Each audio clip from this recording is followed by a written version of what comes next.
Hello' everyone, আজি মই এটা নতুন ৰেচিপি লৈ আহিলোঁ আৰু সেইটো হৈছে বগা মাটিমাহৰ দাইলৰ সৈতে ভকুৱা মাছৰ এখন বৰ ধুনীয়া জুতি লগা আঞ্জা। একেবাৰে সহজভাৱে বনাইছোঁ আৰু খাবলৈ বিৰাটেই সোৱাদ লগা। এতিয়া মই সময় নষ্ট নকৰি এই আঞ্জাখন কেনেধৰণে বনালোঁ চাই লওঁ আহকচোন। ইয়াতে মই 5 পিচ ভকুৱা মাছ লৈ লৈছোঁ। আপুনি যিকোনো ধৰণৰ পচন্দ অনুযায়ী মাছ লৈ ল'ব পাৰে। আৰু লগতে মই শুকান মছলা অকণমান লৈছোঁ। 3টা শুকান জলকীয়া, সৰু চামুচেৰে এচামুচ জালুকৰ গুড়ি, 1.5 চামুচ জিৰা গুড়ি, এচামুচ হালধি গুড়ি আৰু আধা চামুচ মই কাশ্মীৰী লাল মিৰ্চ লৈ লৈছোঁ। আৰু ইয়াতে মই 2টা পিঁয়াজ মিহিকৈ কাটি লৈছোঁ, লগতে এটা বিলাহী কাটি লৈছোঁ আৰু সোৱাদ অনুযায়ী মই ইয়াতে নিমখ লৈছোঁ। লগতে 1 ডাঙৰ চামুচ নহৰু পিছা আৰু সৰু চামুচেৰে এচামুচ আদা পিছা লৈছোঁ আৰু লগতে 1 মুঠি ধনিয়া পাত মিহিকৈ কাটি লৈছোঁ। এতিয়া মই ইয়াতে আধা বাতি বগা মাটিমাহৰ দাইল ভালদৰে ধুই লৈছোঁ আৰু মই 1 ঘণ্টাৰ বাবে ৰ'দত শুকুৱাই লৈছোঁ। আপোনাৰ তাত যদি সময় থাকে আপুনি ভালদৰে শুকুৱাই ল'ব। মোৰ তাত যিহেতু মই বনোৱাৰ আগতে ধুইছিলোঁ, সেইবাবে মই 1 ঘণ্টাৰ বাবে দাইলখিনি ৰ'দত দিছোঁ আৰু তাৰপিছত মই দাইলখিনি ভাজি লৈ ল'ম। দাইলখিনি ভাজাৰ আগতে মই মাছখিনি মেৰিনেশ্যনৰ বাবে থৈ দিম। মাছখিনিত মই সৰু চামুচেৰে আধা চামুচ হালধি গুড়ি আৰু জলকীয়া গুড়ি লগতে জোখমতে নিমখ দি ভালদৰে নিমখ হালধি মাছখিনিত সানি লৈছোঁ আৰু তাৰপিছত মই 10-15 মিনিটৰ বাবে মাছখিনি মেৰিনেশ্যনৰ বাবে থৈ দিম। এতিয়া আনফালে গেছত কেৰাহী এখন বহাই দিছোঁ। কেৰাহীখন গৰম হৈ অহাত তাত মই মাটিমাহৰ দাইলখিনি দি দিছোঁ আৰু মাটিমাহৰ দাইলখিনি মই শুকানে প্ৰায় 5-ৰ পৰা 7 মিনিটমান সময় ভাজি লৈছোঁ। যিহেতু মই মাটিমাহৰ দাইলখিনি ধুওঁতে দেৰি হৈছিলে, সেইবাবে মই 1 ঘণ্টাহে ৰ'দত দিব পাৰিছিলোঁ। আপোনালোকে যদিহে দিনটো ৰ'দত দিয়ে তেতিয়া ধুনীয়াকৈ মাটিমাহৰ দাইলখিনি শুকাই যায় আৰু এয়া ভিডিঅ'ত দেখিছে আপোনালোকে ধুনীয়াকৈ মই শুকান কেৰাহীত ভাজোঁতে ৰ'দত শুকোৱাৰ দৰে হৈছে। আৰু এতিয়া মই মাটিমাহৰ দাইলখিনি ঠাণ্ডা হ'বলৈ প্লেট এখনত থৈ দিছোঁ আৰু ঠাণ্ডা হোৱাৰ পিছত মাটিমাহৰ দাইলখিনি মই গুড়ি কৰি লৈ ল'ম। এতিয়া মই কেৰাহীত 3 ডাঙৰ চামুচৰ জোখত মিঠাতেল দি দিছোঁ আৰু তেলখিনি গৰম হৈ অহাত মই তাত মাছখিনি ফ্ৰাই কৰিবলৈ দি দিছোঁ। প্ৰায় 3 মিনিটমান সময় কম জুইত মই মাছখিনি ফ্ৰাই কৰিছোঁ আৰু তাৰপিছত মই ওলোটাই দিছোঁ। এতিয়া ওলোটা ছাইডটো ফ্ৰাই হ'বলৈ দি দিছোঁ। এটা ছাইড ধুনীয়াকৈ ৰঙচুৱা হোৱাৰ পিছতহে মই মাছখিনি ওলোটাই দিছোঁ আৰু আনটো ছাইড ৰঙচুৱা হ'বলৈ দি দিছোঁ। এইখিনি সময়তে মই মাটিমাহৰ দাইলখিনি মিক্সিৰ জাৰ এটাত দি দিছোঁ আৰু মাটিমাহৰ দাইলখিনি গুড়ি কৰি লৈ লৈছোঁ।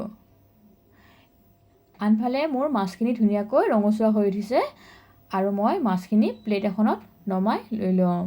এতিয়া মাছ ফ্ৰাই কৰা তেলখিনিতেই মই মিহিকৈ কাটি লোৱা পিঁয়াজখিনি দি দিছোঁ আৰু পিঁয়াজখিনি দি উঠি ধুনীয়াকৈ 2 মিনিটমান সময় পিঁয়াজখিনি মই ভাজি লৈছোঁ।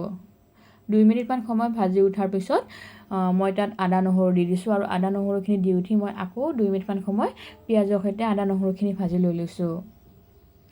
এতিয়া মই ইয়াতে গুড়ি কৰি লোৱা যিখিনি মছলা আছিলে আৰু লগতে শুকান জলকীয়া আছে গোটেইখিনি দি দিছোঁ আৰু 1 মিনিটমান সময় মছলাখিনি পিঁয়াজৰ সৈতে ভাজি লৈছোঁ। মই গেছৰ জুইটো একেবাৰে কমাই ৰাখিছোঁ আৰু কম জুইত মছলাখিনি ভাজি লৈছোঁ আৰু আপোনালোকে ভিডিঅ'ত দেখিছে তেলখিনি ধুনীয়াকৈ ছাইডত আহিছে। আৰু এইখিনি সময়তে মই ইয়াতে বিলাহীখিনি যোগ দি দিছোঁ আৰু বিলাহীখিনি দি উঠি মই ইয়াতে নিমখ দি দিছোঁ আৰু নিমখ দি ভালদৰে বিলাহীখিনি প্ৰায় 2 মিনিটমান সময় ঢাকনি নিদিয়াকৈ কম জুইত ভাজি লৈছোঁ। 2 মিনিটমান সময় ভাজি উঠাৰ পিছত মই ইয়াতে আধা কাপ পানী যোগ দিছোঁ আৰু পানী দি উঠি বিলাহীখিনি সিজিবলৈ দি দিছোঁ। এইখিনি সময়তে মই ঢাকনিখন মাৰি প্ৰায় 3 মিনিটমান সময় বিলাহীখিনি সিজিবলৈ দি দিম আৰু 3 মিনিটমান সময়ৰ পিছত ঢাকনিখন গুচাই দি দিছোঁ আৰু আপোনালোকে ভিডিঅ'ত দেখিছে বিলাহী চাইডত ধুনীয়াকৈ তেল আহিছে আৰু বিলাহীখিনি সিজি গৈছে। এইখিনি সময়তে মই অলপকৈ গুড়ি কৰি লোৱা মাটিমাহৰ দাইলখিনি বিলাহীৰ সৈতে যোগ দি দিম আৰু হেতাৰে মাটিমাহৰ দাইলখিনি বিলাহীৰ লগত মিহলাই দি দিম। একেবাৰে গোটেইখিনি মাটিমাহৰ দাইল মই বিলাহীৰ লগত দি দিয়া নাই, কাৰণ একেলগে গোটেইখিনি মাটিমাহৰ দাইল দিলে মাটিমাহৰ দাইলখিনি ভালদৰে মিহলি হৈ নাযায় আৰু গোটা গোটা হৈ যায়। সেইবাবে মই মাটিমাহৰ দাইলৰ গুড়ি অলপকৈ দি দিছোঁ আৰু এতিয়া মই তাত অলপকৈ পানী যোগ দি যাম। পানীও আপুনি একেবাৰে বহুত নিদিব, একেবাৰে বহুত দিলে মাটিমাহৰ দাইলখিনি গোটা গোটা হৈ যায় আৰু ভালদৰে মিহলি হৈ নাযায়। এই আপোনালোকে ভিডিঅ'ত দেখিছে মই অলপকৈ পানী যোগ দি মাটিমাহৰ দাইলখিনি ধুনীয়াকৈ মিহলাই দি আছোঁ। এইবাৰ মই অকণমান পানী বেছিকৈ দিয়া গৈছিলে, সেইবাবে আপোনালোকে ভিডিঅ'ত দেখিছে এয়া মাটিমাহৰ দাইলখিনি গোটা গোটা হৈ গৈছে।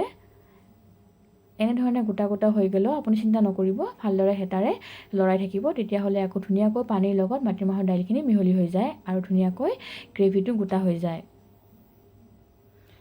এতিয়া মই একেবাৰে 2 কাপ পানী দি দিছোঁ আৰু ভালদৰে মাটিমাহৰ দাইলখিনি উতলিবলৈ দি দিছোঁ। আৰু যদিহে মাটিমাহৰ দাইল গোটা গোটা হৈ থাকে, আপুনি হেতাৰে ধুনীয়াকৈ ভাঙি দিব। এতিয়া মই গেছটো বঢ়াই দি দিছোঁ আৰু মাটিমাহৰ দাইলখিনি উতলিবলৈ দি দিছোঁ। আপোনালোকে বাৰু মাটিমাহৰ দাইল এনেধৰণে মাছৰ লগত খাই পাইছেনে? যদি নাই খাই পোৱা, বনাই খাই চাবচোন, বিৰাটেই সোৱাদ লগা হয়। আৰু যিসকলে মোৰ এই চেনেলটো নতুনকৈ আহিছে, প্লিজ ছাবস্ক্ৰাইব কৰি দিব আৰু লগতে কাষতে থকা বেল আইকনটো প্ৰেছ কৰি দিব। আৰু যদিহে আপোনালোকে মোৰ ভিডিঅ' চাই ভাল পায়, প্লিজ লাইক আৰু কমেণ্ট এটা কৰি দিবলৈ নাপাহৰিব। এতিয়া মাটিমাহৰ দাইলখিনি বৰ ধুনীয়াকৈ উতলি আহিছে।